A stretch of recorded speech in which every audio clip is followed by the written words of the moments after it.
Although in my country it is already past midnight, in fact shortly past midnight, to the best of my understanding it is still late evening in various Western European countries and places including Milano or Milan of Italy. In other words, I'm still right on time to address those benevolent youths who have been campaigning in protection of our globe, our world, and as some people may also call it, our Mother Earth. I heard about the campaign initiated inter alia by Miss Greta Thunberg and also a certain Miss, a young lady from Uganda. Although I cannot exactly recall her name anymore, but I admired her speech, in fact, speeches of both of those young ladies, along with others, who have shown bravery in speaking out against the wrongs done to our world while neglecting the catastrophic perils which are to befall if we do not act immediately.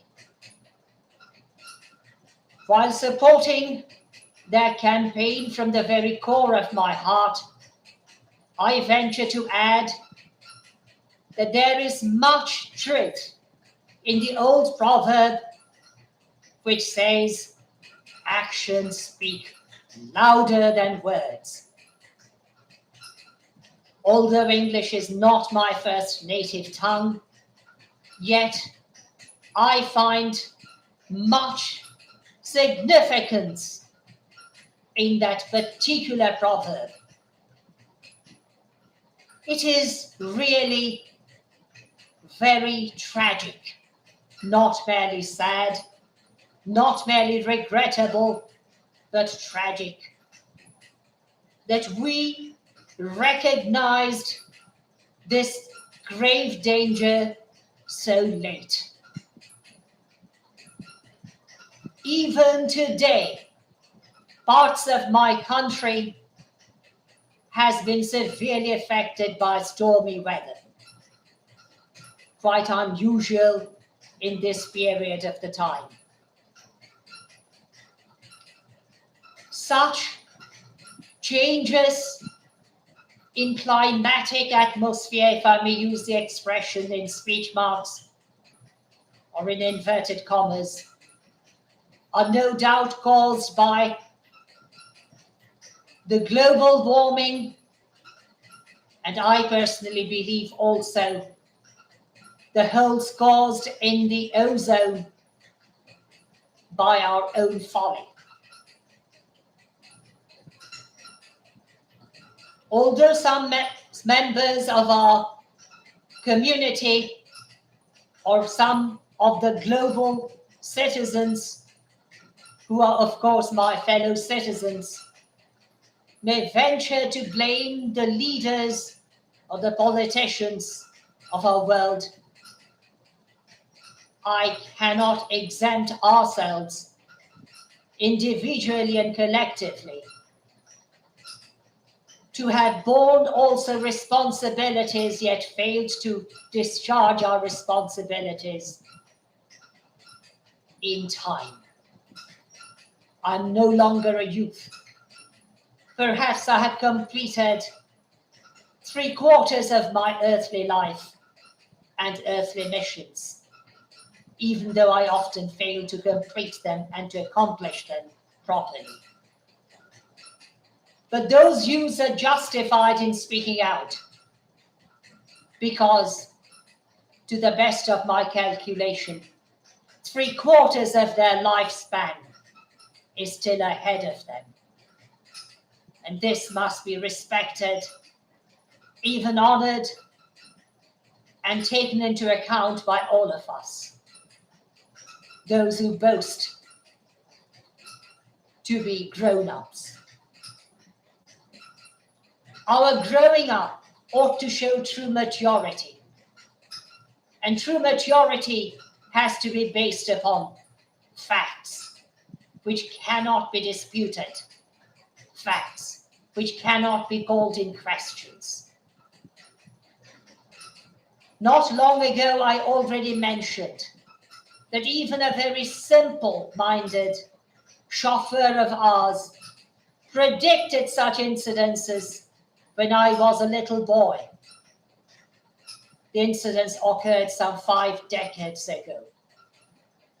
If a simple person of simple mind, not well educated, could have anticipated and took account of such incidences, the people, the individuals, the groups, including the political leaders, ought to have recognized such dangers long ago.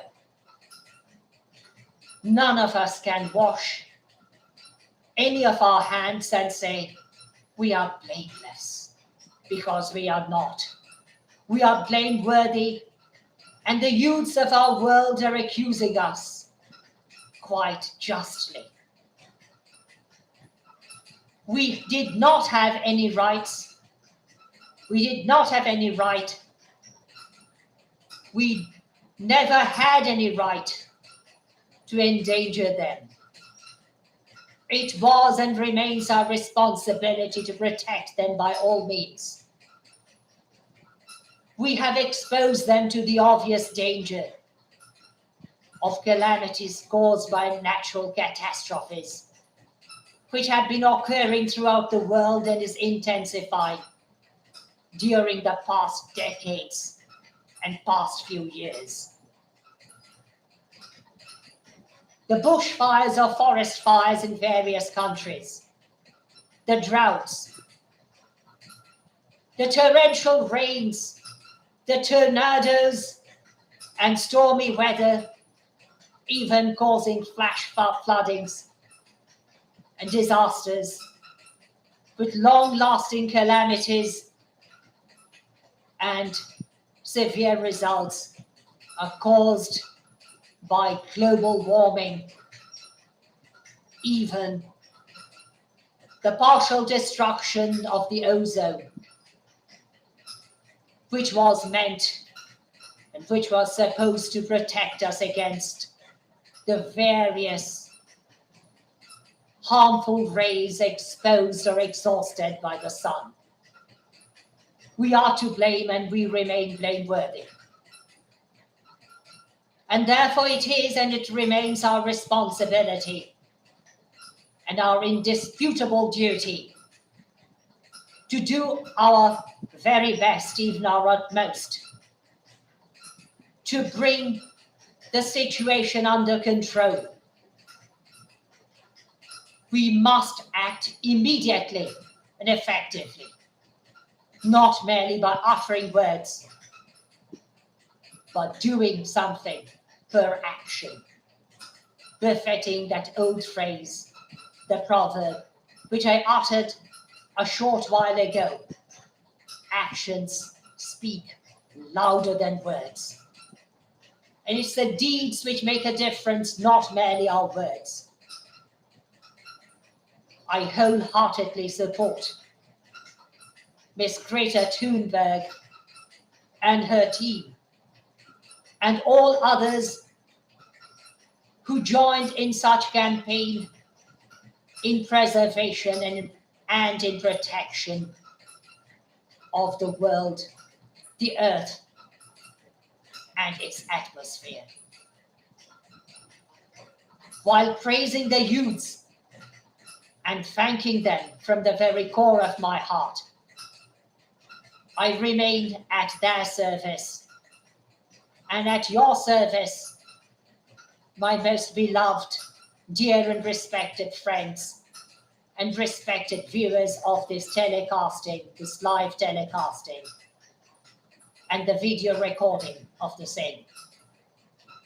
On this very night in my country, the very early dawn of the 29th of September of the Gregorian year 2021, and it is already Wednesday in my country, yet I believe late evening, in places including Milan of Italy, and still there is hope, as it is already not too late, but almost too late.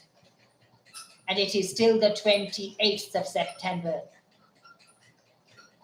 of the Gregorian year 2021 in various places, including Milan.